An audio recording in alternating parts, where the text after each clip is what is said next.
내가 이웃이 될 때라는 제목으로 하나님 말씀을 함께 나누도록 하겠습니다. 어느 날 남편이 교회 다녀와서 너무 큰 은혜를 받은 겁니다. 그래서 아내에게 그 받은 은혜를 이제 고백하는 거죠. 여보, 내가 이번에 교회 다녀왔는데 이번에 들은 말씀이 내게 너무 큰 도전이 되었어. 나는 이제 앞으로 선교적인 마인드, 선교적인 마음으로 앞으로 살아갈 거야. 선교적 마음을 가진다는 것이 내가 가보지 않은 것에 용기 내어서 가보는 것, 그리고 내가 해보지 않은 일에 대해서 용기 내서 해보는 것, 그것이 선교적인 마음이라는 걸 깨달았어. 그 이야기를 들은 아내가 박수를 치면서 여보, 당신 너무너무 훌륭해요. 제가 당신이 그런 선교적 삶을 살아갈 수 있도록 도와드릴게요. 당신이 가보지 않았던 것, 해보지 않았던 것을 제가 할 수 있도록 돕겠습니다. 주방에 가셔서 설거지를 한번 해보시면 그게 선교의 삶이 되리라 생각합니다. 당신이 가보지 않았던 것, 해보지 않았던 일을 지금 한번 해보시지요. 여러분, 우리가 이 이야기를 통해서 깨닫게 되는 것은 믿음이다라고 하는 것은, 믿음의 삶이라는 것은 머리로만 알고 있는 것이 아니라 그것을 삶에서 실제로 살아내는 것, 그것을 의미하는 것임을 깨닫습니다. 오늘 말씀 가운데 한 율법 교사가 예수님을 찾아오죠. 그리고 이런 질문을 합니다. 내가 무엇을 해야지만 영생을 얻을 수 있습니까? 이 사람은 이제 영생에 관심이 있는 겁니다. 구원을 얻는 것에 대해 관심이 있는 겁니다. 당시 유대인들이 가지고 있었던 영생은 하나님 나라 안에서 누리는 영원한 생명, 시간적으로 끝이 없는 그 생명으로 이해하고 깨달았습니다. 자, 예수님께서 이 율법교사의 질문에 어떻게 하면 영생을 얻을 수 있습니까? 라는 이 질문에 답을 주신 것이 우리가 너무나 잘 알고 있는 선한 사마리아인의 이야기입니다. 예수님께서 이것으로 답을 주신 겁니다. 그래서 여러분, 오늘 우리가 이 말씀을 나눌 때 이 한 가지 초점을 놓치지 않고 말씀 나누기 원하는데요. 율법교사가 영생에 대해서, 구원에 대해서 예수님께 질문을 했고 예수님께서는 이웃사랑이라는 것으로 대답을 해 주셨다라고 하는 사실입니다.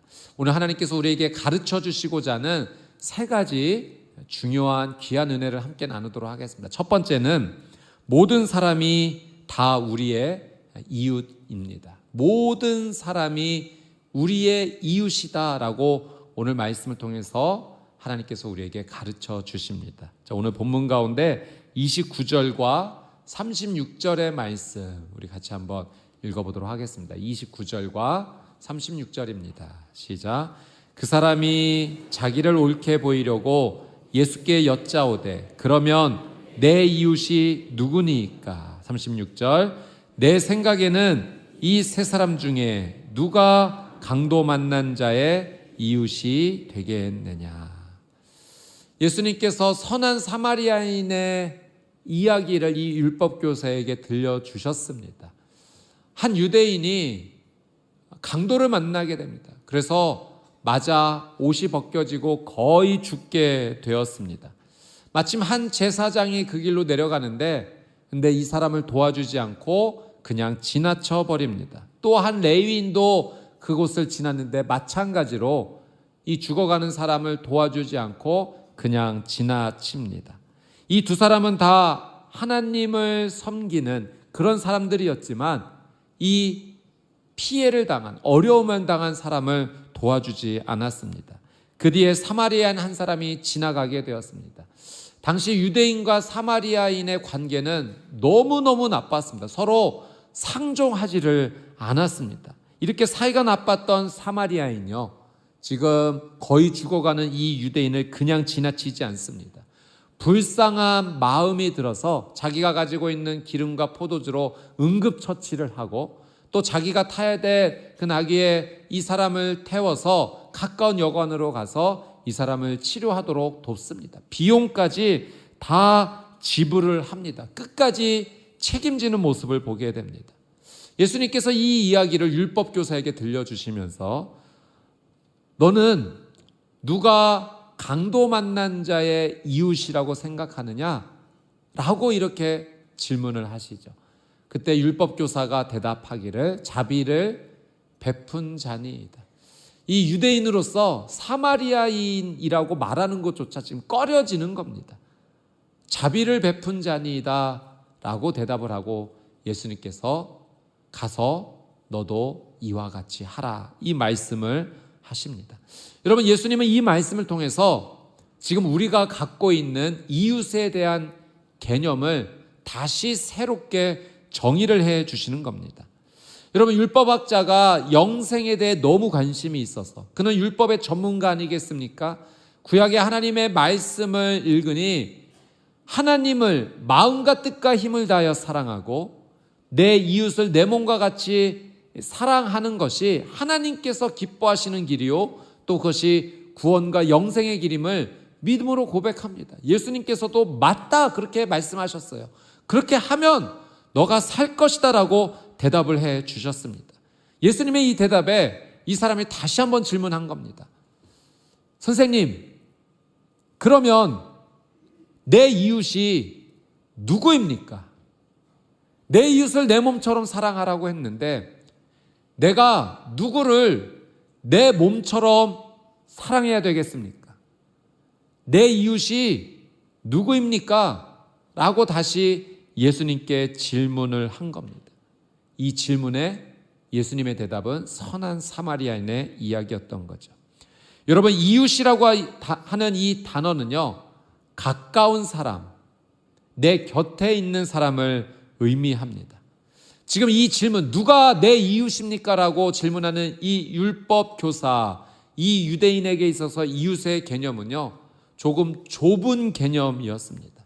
이 사람은 생각하기를 나와 같은 민족이 내 이웃이다. 나와 같은 종교를 가지고 있는 사람이 내 이웃이다. 또는 내가 좋아하는 사람이 내 이웃이고 나와 관계가 가까운 사람이 내 이웃이다라고 하는 이 생각을 무의식 가운데 그냥 마음의 기본 세팅으로 그렇게 가지고 있었던 겁니다. 그런데 예수님께서 이 사람이 가지고 있는 이웃의 개념을 완전히 바꿔놓으신 거죠. 한마디로 뒤집어 놓으셨습니다. 이웃의 개념을 확장하셨어요. 여러분, 이 율법교사에게 선한 사마리아인의 이야기는 굉장히 충격적인 이야기입니다. 당시 존경받는 유대인, 제사장, 레위인이 이 불쌍한 사람을 돕지 않았다라고 하는 그 자체가 적잖은 충격입니다. 지금으로 말하자면 목회자 또는 직분을 받은 믿음의 사람이라고도 말할 수 있습니다. 그 사람이 돕지 않았다는 것도 굉장히 충격적이고, 더 충격적인 것은 당시 이웃이라고 전혀 생각할 수 없었던 사마리아 사람. 이웃은 커녕 사람으로조차 대하지 않았습니다. 유대인은 사마리아인을 향해서 개라고 불렀기 때문입니다. 그런데 그 사마리아인이 유대인을 살려주었다, 도와주었다라고 하는 이 사실, 이 선행의 주인공이 되었다라는 사실이 이 율법교사에게는 굉장히 큰 충격이었던 거죠. 자신과 적대적 관계에 있었던 이 사람이 이웃이 되었다는 것은 상상조차 할 수 없었던 겁니다. 누가 내 이웃입니까? 라는 이 질문에 마지막에 예수님께서 이 사마리안 이야기를 해주시면서 이런 질문을 하죠. 너는 누가 강도 만난 자의 이웃이라고 생각하느냐? 이 강도 만난 자의 이웃은 누가 되겠느냐라고 예수님께서 누가 내 이웃입니까? 라는 이 질문에 답을 질문으로 다시 돌려주십니다. 이웃에 대한 이 개념 속에서 한계를 갖고 있었던 이 율법교사에게 예수님께서는 이웃의 한계를 부숴주시고 지금 확장시켜 주시는 겁니다. 이웃은 내가 좋아하는, 내가 가깝다라고 생각하는 그 사람만이 이웃이 아니라 내 혈연을 뛰어넘어서, 나라와 민족을 뛰어넘어서, 종교도 뛰어넘고 내 편견과 갈등까지 다 뛰어넘어서 내가 먼저 손을 내밀어 줄 수 있는 그 대상이 이웃이다라고 말씀하시는 겁니다. 내가 생각하는 이 부류의 사람만 내가 도와줄 수 있어라고 생각하는 그 사람에게 그 사람만이 도움의 대상이 아니라 내 생각을 다 뛰어넘어서 내가 전혀 모르는 사람, 내가 좋아하지도 않는 사람, 어쩌면 나에게 상처 주었던 사람일지라도 그에게 손을 내밀어 주면 그도 내 이웃이 될 수 있다는 것이 예수님의 설명인 겁니다. 예전 뉴스에서 이런 뉴스를 한번 본 적이 있습니다. 경북 한 과수원에서 큰 불이 난 겁니다. 거기에 90대 할머니가 계셨는데 지금 거기에 갇혀 계신 상황인 거죠. 어떤 한 사람이 뛰어들었습니다. 그리고 그 할머니를 구해 오셨던 거죠. 이 구해지는 과정에서 얼굴과 팔에 이 불로 인해서 상처도 입게 되고 폐 손상도 입게 된 겁니다. 이 사람이 누구인가? 스리랑카 출신의 이주 노동자였던 니말이라고 하는 사람이었습니다. 당시 이 사람은 이제 불법 체류의 그 상태에 있었던 겁니다. 근데 이 할머니를 구하는 순간 자신이 불법 체류자라는 사실을 이제 잊어버리고 가서 도와준 거죠. 만약 도와주었다가 자신이 그런 사람이라는 것이 드러나게 되면 당장 추방될 수밖에 없었던 상황인데 그걸 개의치 않고 나라와 민족을 뛰어넘어서 그 할머니를 가서 도와주고 살려주었던 겁니다. 나중에 대한민국 정부에서 이분을 이제 의상자로 이제 인정을 하고 영주권을 주었다라는 그 뉴스였습니다. 여러분, 내 생각을 뛰어넘어서 내가 손을 내미는 그 상대가 내 이웃이 될 수 있음을 예수님께서 말씀해 주시는 겁니다. 예수님께서 먼저 우리를 그렇게 사랑해 주신 거예요. 여러분, 우리는 죄인이었습니다. 죄인이라고 하는 사실은 하나님과 원수된 관계입니다. 하나님 앞에 나아갈 수 없는, 하나님과의 거리가 너무 멀어서 도저히 하나님께 이어질 수 없는, 하나님과 화목할 수 없었던 우리를 예수님께서 자신이 대신 죽어주심으로 우리에게 다리가 되어주신 거예요. 우리의 모든 죄를 용서해 주시고 하나님께로 나아갈 수 있는 그 놀라운 길을 예수님께서 열어주신 겁니다. 하나님과 원수되었던 자에게 우리에게 손을 내밀어 주셔서 우리를 이웃으로 삼아주시고 이웃을 뛰어넘어 하나님의 자녀로 삼아주신 것입니다. 여러분, 예수님께서는 내 주변의 모든 사람이 다 이웃이 될 수 있다라고 말씀하십니다. 내 생각과 내 편견을 뛰어넘어서 하나님께서 말씀하시는 자들에게, 마음을 주시는 자들에게 손을 내밀어 함께 하나님께서 이웃으로 살아가라고 하는 이 말씀에 순종하는 우리 평촌교회 성도님들 되시기를 주님의 이름으로 축복합니다. 자, 두 번째 하나님께서 주시는 교훈은 믿음은 사랑으로 입증된다입니다. 믿음은 사랑으로 입증이 됩니다. 이 선한 사마리안 이야기에서 우리를 깜짝 놀라게 하는 부분이 바로 제사장과 레위인이 지나쳤다는 거예요. 경건한 믿음의 사람들 아닙니까? 하나님을 사랑하는 사람들. 좀 전에 설명드렸듯이 지금으로 말하자면 목회자가 될 수도 있고 직분자가 될 수도 있는데 그렇게 하나님을 사랑하는 사람들이 이 어려움에 처한 사람을 그냥 지나쳤다는 겁니다. 이유가 있을 수 있겠죠. 지금 어떤 중요한 일이 있기 때문에 그냥 그 사람이 죽었다라고 생각해서 지나칠 수가 있었을지도 모릅니다. 또 한편으로는 이들은 율법을 지키는 자들이니까 죽은 사람의 손을 대는 것이 이제 정결하지 못하게 된다는 사실을 알기 때문에 겁이 나서 두려워서 도와주지 않았을 수도 있습니다. 반면에 사마리아인은 유대인들이 정말 미워하는 사람입니다. 적대적 관계에 있는 사람입니다. 신앙적으로 틀렸다고 여겨지는 그런 사람이었어요. 그런데 그 사람이 오히려 사랑의 행동을 보인 겁니다. 여러분, 이 이야기에서 하나님께서 우리에게 말씀해 주시고자 하는 것은 우리의 믿음은, 우리가 믿음이 있다라고 하는 것은 어떻게 증명이 되는가? 그것은 사랑으로, 사랑의 실천으로 증명이 된다는 겁니다. 아무리 겉모습이 경건하게 보인다 할지라도, 믿음이 있는 것처럼 보인다 할지라도 그의 삶에 하나님이 주시는 사랑의 실천이 삶 가운데 하나도 일어나지 않는다면 그 믿음은 무의미하다는 거죠. 그러나 겉모습으로 봤을 때 믿음이 평범해 보이는 것처럼 보일지라도 그의 삶에 하나님의 사랑의 실천이 일어난다면 그의 경건은, 그의 믿음은 의미가 있다는 겁니다. 여러분, 야고보서 1장 27절 말씀을 한번 보도록 하겠습니다.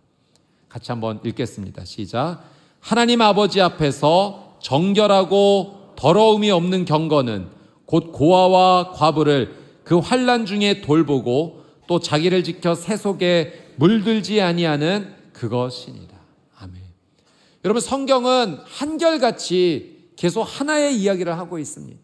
참된 경건, 참된 믿음은 무엇인가? 환난 중과 어려움 가운데 있는 그 사람들을 도와주는 것이라는 거예요. 환난 중에 있는 고아와 과부를 지나치지 않고 돕는 것이, 그것이 하나님의 믿음이 있는 자의 경건의 모습이라는 겁니다. 믿음이 있음을 증명하는 것은 행함이 뒤따른다는 거예요. 초대교회 시절 2세기 교부 터툴리안이 이런 기록을 남겼습니다.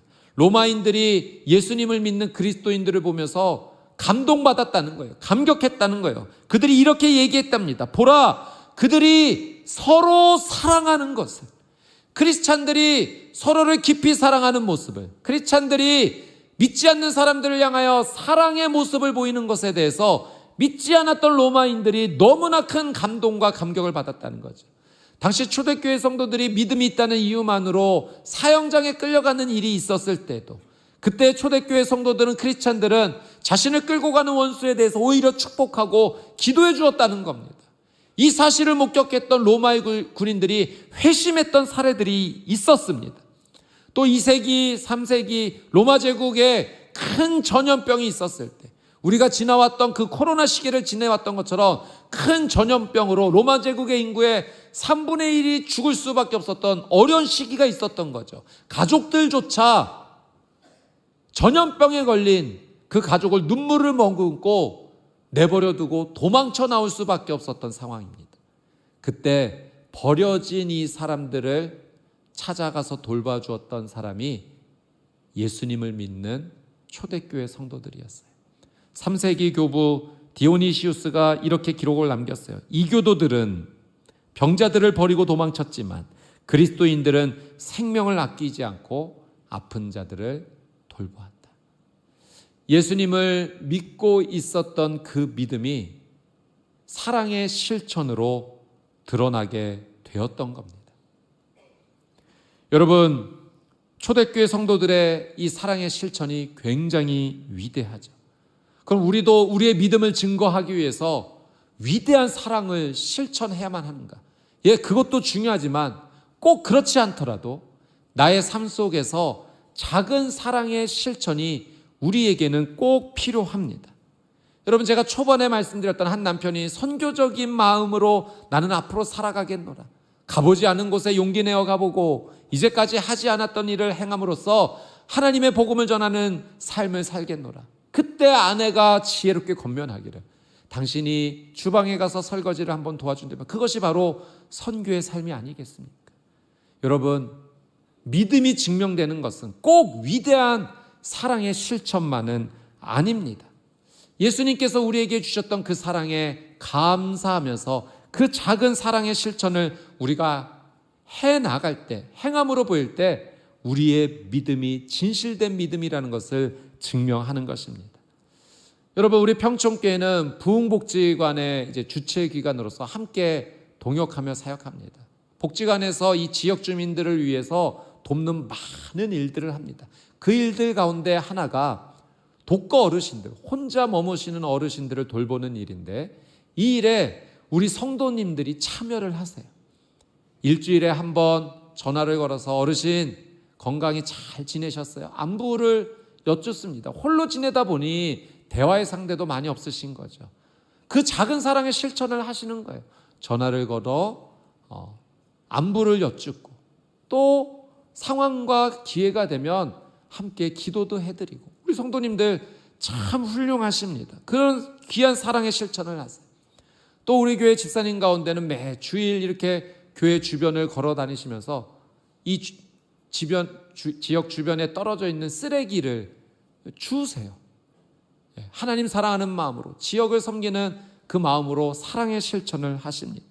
이외에도 우리 성도님들이 이 교회 공동체 안에서도 참 많이 봉사하십니다. 찬양으로, 교사로, 주방에서, 보이는 곳, 보이지 않는 곳에서 예배를 위해서 다양하게 여러 가지 모습으로 교회를 사랑하는 마음으로 섬겨주십니다. 너무너무 자랑스럽고 또 너무너무 감사를 드립니다. 여러분, 계속해서 우리가 예수님을 믿는 이 믿음이 하나님께서 기뻐하시는 믿음이 되기 위해서 하나님이 주시는 그 놀라운 사랑을 머금고 사랑의 실천으로 믿음을 증거하는 우리 귀한 성도님들 되시기를 주님의 이름으로 축복합니다. 자, 마지막으로 세 번째, 영생은 사랑의 실천과 함께 합니다. 구원은 사랑의 실천과 함께 한다는 의미입니다. 자, 오늘 본문의 25절 또 37절 말씀을 우리 같이 한번 읽어보도록 하겠습니다. 25절 시작. 어떤 율법 교사가 일어나 예수를 시험하여 이르되 선생님, 내가 무엇을 하여야 영생을 얻으리이까? 37절 이르되 자비를 베푼 자니이다. 예수께서 이르시되 가서 너도 이와 같이 하라 하시니라.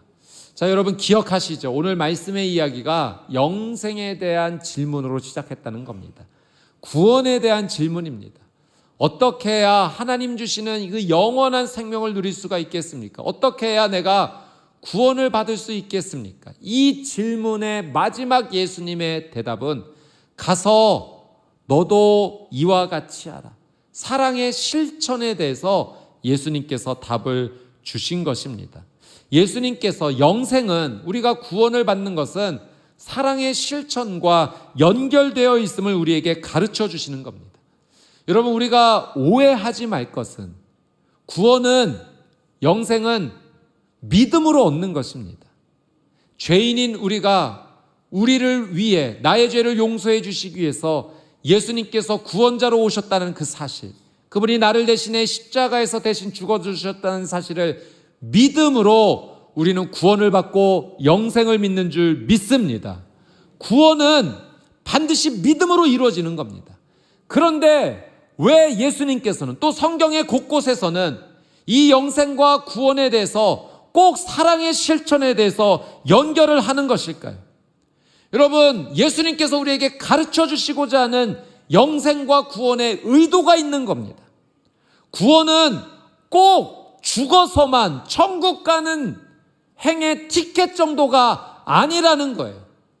영생의 삶은 그것보다 훨씬 더 큰 넓은 의미의 의미가 있다는 것을 우리에게 가르쳐 주시는 건데, 영생을 누린다는 것은 하나님의 생명이 우리 안에 찾아오는 것인데 그 하나님의 생명의 본질이 사랑이라는 겁니다. 우리가 예수님을 구원자로 믿음으로써 하나님의 생명이 우리 안에 들어오게 될 때 사랑 그 자체이신, 사랑의 본질이신 하나님이 내 삶 가운데 역사하셔서 나도 구원받은 자로서 하나님의 그 사랑의 삶을 따라 살게 된다는 것이 구원과 영생받은 자의 삶임을 예수님께서 가르쳐 주시는 거예요. 자, 요한일서 3장 14절 말씀 한번 읽어보겠습니다. 요한일서 3장 14절 시작. 우리는 형제를 사랑함으로 사망에서 옮겨 생명으로 들어간 줄을 알거니와 사랑하지 아니하는 자는 사망에 머물러 있느니라. 여러분, 요한도 계속해서 예수님의 이 말씀을 반복하는 겁니다. 여러분, 이걸 오해해서는 안 되죠. 사망에서 생명으로 옮겨지는 게 꼭 사랑의 실천을 통해서만 이루어지는가? 요한은 그걸 말하는 것이 아닙니다. 예수님이 우리의 구세주이심을 믿는데 믿음이 있는 사람은, 정말 예수님을 믿는 자는 그분의 사랑을 실천할 수밖에 없다는 거예요. 믿음이 있기 때문에 사망에서 생명으로 옮겨진 자는 형제를 사랑하게 돼 있다는 겁니다. 여러분, 믿음으로 구원을 받은 자의 삶에 반드시 사랑의 열매가 열립니다. 만약 나의 삶 가운데 이런 사랑의 실천이 적어지고 있다면, 아니 없다면 지금 내 믿음이 올바른 믿음인가, 정말 예수님을 나의 구원자로 믿는 믿음인가 점검해 봐야 된다는 거예요. 주님 주신 이 은혜가 너무나 감격스러운 자는, 그래서 이 사실을 믿는 자는 그 삶에 예수님을 뒤따르는 사랑의 실천이 반드시 있기 때문입니다.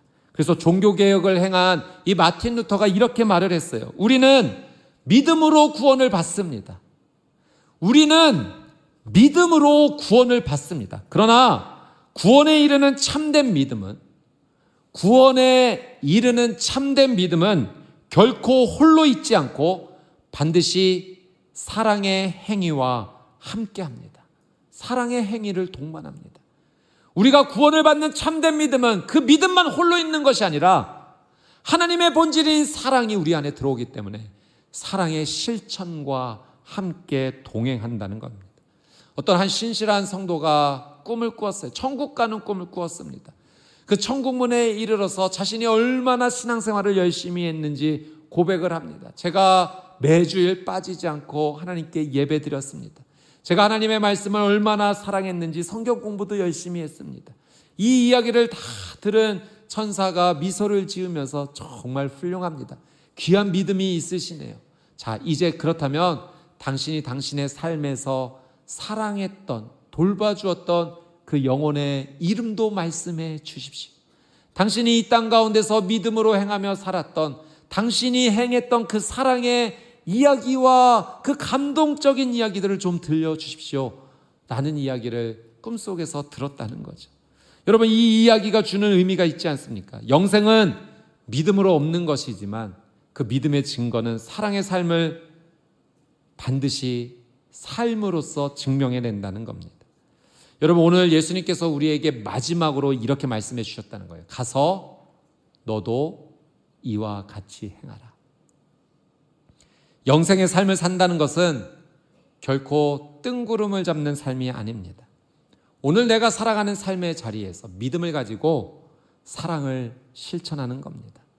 말 한마디를 하더라도 나와 대화를 하는 상대에게 사랑의 마음을 가지고 하는 거죠. 따뜻하게, 부드럽게, 믿음으로, 긍정적으로 상대방의 마음을 이해하면서 그 말 한마디를 건네는 것입니다. 여러분, 내 눈 가운데 내가 실천할 수 있는 작은 일이 보인다면 믿음이 있기 때문에 내 발을 움직여 손을 움직여 그 사랑의 실천을 하는 겁니다. 하나님께서 이 모습을 보시고 믿음이 있는 내 모습을 통해 영광을 받으신다는 거죠. 제가 우리 성도님들께 한 가지 마음, 또 한 가지 권면을 좀 나누고자 합니다. 제가 지난 주일 3부 예배 때 우리 2부 예배 끝나시고 우리 나가시는 성도님들과 3부 예배 들어오시는 성도님들의 차량이 엉켜서 굉장히 힘들었다는 이야기를 주중에 이제 보고를 받았습니다. 얼마나 힘드셨을까요? 그래서 우리 성도님들에게 한 가지 마음을 좀 나누고 싶습니다. 절대 강요는 아닙니다. 우리 성도님들께서 하나님을 너무 사랑하시고 또 교회도 사랑하셔서 참 많은 봉사를 하십니다. 주일에. 그래서 우리 여러분에게 꼭 권면드리고 싶은 것은 우리 교회 근처에 농수산물 시장이 있는데 그곳에 우리가 주차장을 이용할 수가 있습니다. 차량으로 5분 정도 되는 거리입니다. 이제 그곳에 10분 간격으로 셔틀을 계속해서 운행하고 있습니다. 만약 교회에 이제 예배 외에도 또 하나님 사랑하는 마음으로 봉사하시고 또 교제하시면서 교회에 오래 머무시는 성도님들이 계시다면 그곳에 주차해 주시면 너무 감사드리겠습니다. 사실 이거는 불편한 일입니다. 쉬운 일 아닙니다. 어렵습니다. 날씨가 너무 춥거나 덥거나 또는 비가 내리거나 이 어려움이 있으면 그곳에 차를 대고 오시는 것이 너무 어렵죠. 거리로는 차로 5분 거리지만 이것저것 하다 보면 15분 이상 시간도 소요가 됩니다. 근데 우리 성도님들께서 기꺼이 하나님 사랑하는 그 사랑하는 마음과 믿음으로 일에 동참을 해 주신다면 저희 평촌교회 새가족 분들이 지금 참 많이 오고 계십니다. 아직 그분들은 우리 교회가 많이 낯서세요. 어떻게 이 교회가 공동체가 움직이는지를 이제 익혀나가시는 과정입니다. 그 새가족 분들이 교회에 잘 정착할 수 있는 귀한 기회를 여러분이 주실 수 있는 것입니다. 여러분이 그곳에 주차를 해 주시면 새가족 한 가정이 이곳에 정착해서 귀한 믿음의 신앙의 뿌리를 내릴 수가 있게 되는 거죠. 그리고 그분들도 또 이곳에서 신앙이 성장하면서 그 믿음에 함께 또 나중에 동참하시게 되고 하나님을 믿는 사람들이 계속하여 이 아름다운 사랑의 선순환을 이루어갈 수 있습니다. 3부에 새가족분들이 좀 많이 오시는 상황입니다. 근데 제가 보고 듣기를 주차할 곳이 없어서 그냥 돌아가는 차량이 수십 대가 된다라는 보고를 계속 듣습니다. 여러분, 우리가 선교도 갑니다. 큰 비용 들여서 시간도 들이고 헌신하면서 아주 멀리 갑니다.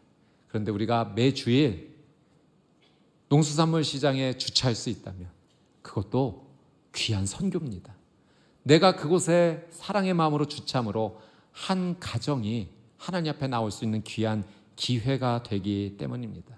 앞으로 교회에서도 우리 성도님들 불편하시지 않도록 더 많이 연구하고 준비하도록 하겠습니다. 그런 과정 가운데 잘 갈 수 있도록 우리 성도님들께서 함께 하는 마음으로 자발적으로 함께 참여해 주시기를 부탁드립니다. 저는 이런 문화가 우리 평촌교회만의 아주 자랑스러운 하나님을 사랑하는 그런 사랑의 문화가 되기를 간절히 원합니다. 여러분, 믿음이 있는 자의 삶, 구원받는 자의 삶 가운데 예수님께서 누가 우리의 이웃이 될 수 있는지 가르쳐 주셨어요. 내가 생각하는 사람만이 이웃이 아니라 내가 알지 못해도 나와 상관이 없을지라도 내가 손 내밀어 주는 사람이 나의 이웃이 될 수 있음을 말씀하여 주셨습니다. 예수님의 이 말씀에 순종하여 우리의 삶 속에서 내게 눈에 보이는, 내게 마음을 주시는 사람들에게 여러분 기꺼이 손을 내밀어 주십시다. 따뜻한 말 한마디 건넵시다. 그를 위해서 기도도 해 주십시다. 내가 도울 수 있는 일이 있다면 내 능력 안에서 그를 도웁시다. 하나님께서 기뻐하시는 귀한 믿음의 삶이 되실 줄 믿습니다. 아멘.